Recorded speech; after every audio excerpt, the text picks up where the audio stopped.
Question number 90 again beautiful question. ठीक है। And सबसे मजे की बात तो ये है, इन क्वेश्चंस का सॉल्यूशन कहीं नहीं है। ओके, तो इसलिए आपको दिमाग लगा के खुद ही सॉल्व करना पड़ेगा, और यही इस क्वेश्चन की ब्यूटी है। तो when I solve this question, ठीक है, मैंने इसका सॉल्यूशन नहीं लिखा यहाँ पे, बिकॉज सॉल्यूशन लिख देता तो फिर मज़ा नहीं आता इसको एक्सप्लेन करने का, सारे स्टेप ऑलरेडी लिखे होते। ठीक है, बट हाँ, मुझे भी 1-1.5 मिनट लगा इसको समझने में कि इसको किस तरीके से सॉल्व करना है। ठीक है, बिकॉज मैं एक्चुअली वही चीज़ प्रैक्टिस भी करता हूँ जो आपको मैं बताता हूँ, कि सबसे पहले अंडरस्टैंड द प्रोसेस, करना क्या है। डोंट जस्ट स्टार्ट राइटिंग, पहले समझो कि करना क्या है, then only start writing. Otherwise आपका जो वो रफ स्पेस भी वेस्ट होगा, टाइम भी जाएगा, और दिमाग आपका गलत डायरेक्शन में अगर चल पड़ा तो आप गलत आंसर पे ही पहुंचोगे।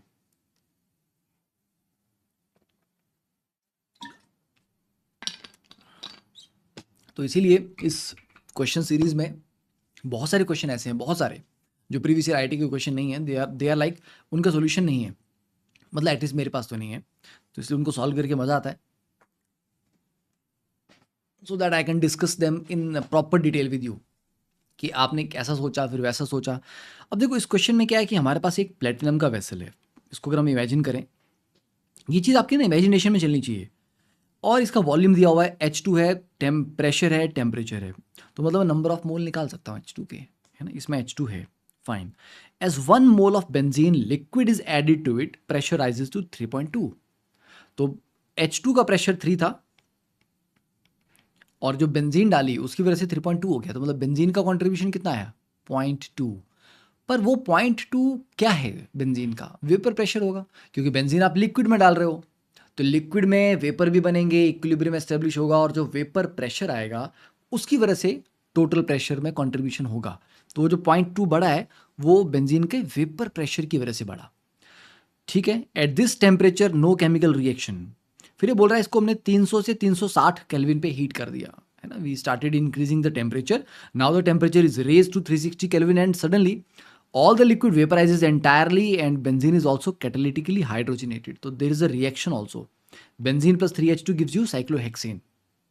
ठीक है, एंड there's also partially, ऐसा नहीं कि completely हो गया, कि सारा बेंजीन खत्म हो गया, सारा H2 रिएक्ट कर गया, नो, पार्शियली। तो वी डू नॉट नो कि कितना बेंजीन हाइड्रोजनेट हुआ है और कितना बच गया। तो this is a very beautiful part of this question, कि पार्शियल हाइड्रोजनेशन हो रही है यहाँ पे। Now the pressure in the system at equilibrium is measured to be 2.4 atm at 360 Kelvin. It is then cooled back to 300 Kelvin. अच्छा, वापस से 300 पे ले आए उसको। The pressure in the vessel falls to 1.25. तो मतलब जब 360 था और रिएक्शन हो गया इनके बीच में, देन द प्रेशर इज 2.4।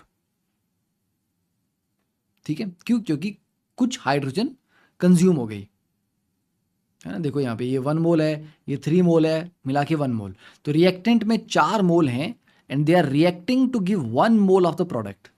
तो ऑब्वियसली बात है, number of gases mole reduce हो रहे हैं, तो इसीलिए इवन दो टेम्परेचर आपने बढ़ा दिया था, स्टिल इनिशियल प्रेशर 3.2 था, अब ये प्रेशर 2.4 हो गया, कम हो गया, because number of moles are और have been reduced because of the reaction.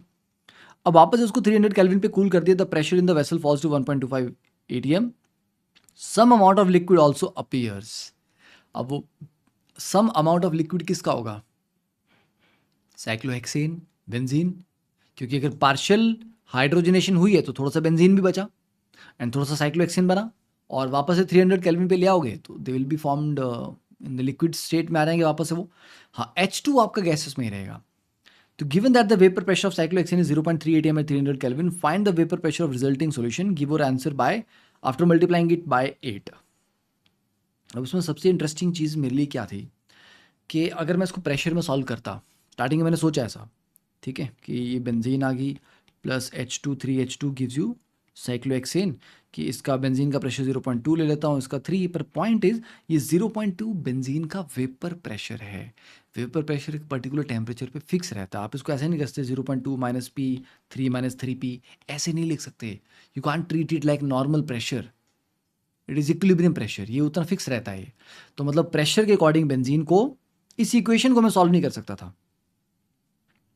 ठीक है, अगर मैं ये वाली इक्वेशन लिखता हूँ, क्या है, benzene plus 3H2 gives you cyclohexane, इसको प्रेशर के अकॉर्डिंग में सॉल्व नहीं कर सकता था बिकॉज ये लिक्विड फॉर्म में और उसका वेपर प्रेशर का ही आइडिया में लगा सकता हूँ, ठीक है। तो देन आई थॉट कि यार प्रेशर टेम्परेचर के साथ बदलता रहेगा, 300 है फिर 360 है फिर वापस से 300 है, कभी कोई गैसेस में चला गया फिर वापस से लिक्विड में आ गया, तो दैट इज़ कन्फ्यूजिंग। तो ऐसी क्या चीज़ है जो चेंज नहीं हो रही है जिसको रिएक्शन में यूज़ कर सकता हूँ, that is the number of mole. अब H2 के रिगार्डिंग सारा डेटा आपको दिया हुआ है, वॉल्यूम भी दिया है, प्रेशर भी दिया है, टेम्परेचर भी दिया, तो मैं नंबर ऑफ मोल निकाल सकता हूँ। तो H2 के इनिशियल नंबर ऑफ मोल मिल जाएंगे और बेंजीन के ऑलरेडी नंबर ऑफ मोल आपको दिए हुए हैं, राइट। तो मेरे पास बेंजीन का डेटा भी होगा, H2 का डेटा भी होगा, तब मैं नंबर ऑफ मोल में उसको सॉल्व कर सकता हूँ and the temperature will not affect the total number of mole. बढ़ा लूँ घटा लूँ कुछ भी कर लूँ उसे कोई फर्क नहीं पड़ने वाला, ठीक है। तो मोल्स की बात करते हैं, तो बेटा मोल्स बेंजीन के आपको ऑलरेडी 1 दिए हुए हैं और H2 के लिए अगर आप सॉल्व करेंगे एन कितना हो जाएगा PV/RT, तो वो सॉल्व करके आपका 3 आएगा। तो बड़ी अच्छी बात ये है कि जो वॉल्यूम दिया 24.63, अगर आप देखोगे 0.0821 इंटू 300, ये 24.63 ही आता है। सारी डेटा इस तरह से दिया कि आपका डायरेक्टली कैलकुलेशन आसान हो जाए।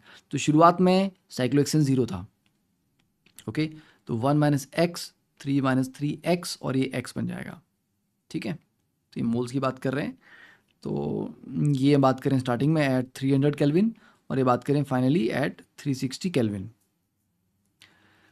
ओके। 360 कर लो या वापस से लास्ट में फिर से 300 पे वापस आ गए तब की बात कर लो, कोई दिक्कत नहीं है, नंबर ऑफ मोल तो सेम रहेंगे। तो टोटल मोल आफ्टर रिएक्शन होने के बाद जो टोटल मोल आएंगे वो कितने आएंगे, 1 minus x plus 3 minus 3x plus x, that is 4 minus 3x। और वो टोटल मोल आपको कितने दिए हुए हैं वो कैसे निकालेंगे आप, देखिए फाइनली ये बोल रहा है प्रेशर इन द सिस्टम, जब सारे के सारे वेपराइज हो चुके थे, मतलब सबका लिक्विड किसी का नहीं है, अब सबका गैसेस फॉर्म है, तो pressure in the system at equilibrium is 2.4। तो ये है वो प्रेशर जिसको मुझे यूज़ करना है, ठीक है।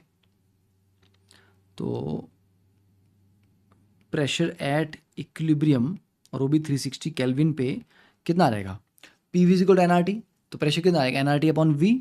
तो नंबर ऑफ मोल टोटल कितने हैं 4 माइनस 3x, ठीक है। या सिंपली यार यहाँ से ये कर लो कि प्रेशर इज टोटल प्रेशर कितना दिया हमें 2.4 दिया है, तो 2.4, वॉल्यूम है 24.63, नंबर ऑफ मोल है 4 minus 3x into 0.0821 into 360।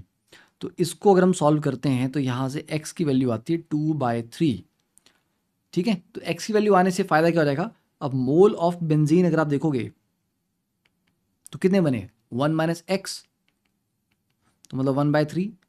Mole of H2 की अगर आप बात करोगे तो 3 minus 3x that is 1, and mole of cyclohexane अगर आप बात करोगे तो वो कितने हैं, that is equal to x, that is 2/3।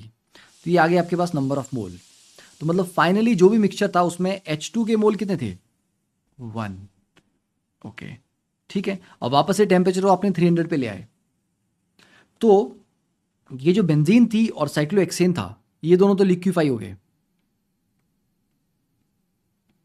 ठीक है, ये भाई साहब दोनों लिक्विड में कन्वर्ट हो गए, पर ये आपका गैसेस में रहेगा H2।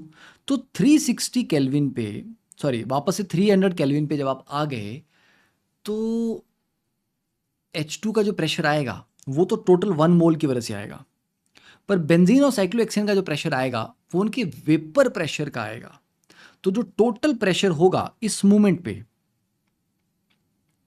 तो फाइनली जो P टोटल आएगा that will be pressure of H2 gas plus vapour pressure of resulting solution, जो भी रिजल्टिंग सॉल्यूशन बचा है उसका वेपर प्रेशर।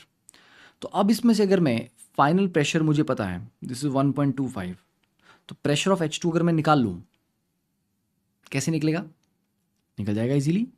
तो प्रेशर ऑफ H2 कितना रहेगा NRT अपॉन वॉल्यूम, उसके नंबर ऑफ मोल कितना है 1 और 0.0821 इंटू 300 डिवाइड बाई 24.63, अभी आपको मैंने बताया था 0.0821 इंटू 300 इज 24.63। तो प्रेशर ऑफ H2 भी कितना आ रहा है 1 ही तो आ रहा है, 1 plus vapour pressure of resulting solution. तो बेसिकली 1.25 माइनस 1 कितना रहेगा 0.25। तो मतलब जो रिजल्टिंग सॉल्यूशन था उसका वेपर प्रेशर कितना आ रहा है 0.25, उसको 8 से मल्टीप्लाई करेंगे तो कितना आ जाएगा 2, तो that is why answer is 2। प्यारा क्वेश्चन था, और सबसे मज़े की बात इसमें यही थी कि हमें इसको मोल में सॉल्व करना था, क्योंकि प्रेशर की फॉर्म में आप सॉल्व नहीं कर सकते, क्योंकि सारे आइडियल गैसेस नहीं हैं, है ना, लिक्विड है और उसका वेपर प्रेशर है, तो उसको आप इस तरीके से सॉल्व नहीं कर पा रहे। That was the key concept in this. अगर आपके वो हिंट आपको क्लियर हो गया, फिर ये जस्ट थोड़ा सा लंबा है, थोड़ा सा कॉन्सेप्ट है कि लास्ट में ये वापस से लिक्विफाई कर जाएंगे, तो ये गैस है, इसका जो प्रेशर होगा वो हम आराम से मेजर कर लेंगे, बाकी जो बचा वो रिजल्टिंग सॉल्यूशन है उसका वेपर प्रेशर होगा। ठीक है। हाँ, अब एक यहाँ पर एक चीज़ थी जो मुझे समझ नहीं आई, दैट वाज थोड़ा सा कंफ्यूजिंग वो था, कि अगर रिजल्टिंग सॉल्यूशन का वेपर प्रेशर 0.25 आ रहा है और अकेले साइक्लोहेक्सेन का 0.3 है, दैट वाज समथिंग। ठीक है, तो मतलब ऐसा नहीं कि अब शायद बेंजीन और साइक्लोहेक्सेन के बीच में कुछ इंटरेक्शन इस तरह का रहा हो कि वेपर प्रेशर कम हो गया, पर ऐसा तो नॉर्मली नहीं होता है ना, ऐसा नॉर्मली नहीं होता है। बट ठीक है, आई डोंट नो, यहाँ पर थोड़ी सी गड़बड़ चीज़ में कुछ लग रही है कि अगर अकेले साइक्लोहेक्सेन का वेपर प्रेशर 0.3 है, या फिर ये डेटा थोड़ा सा गलत है, ये 0.3 की बजाय थोड़ा सा कम होगा उससे। ठीक है, तो यहाँ पर कुछ गड़बड़ हो सकती है। ठीक है,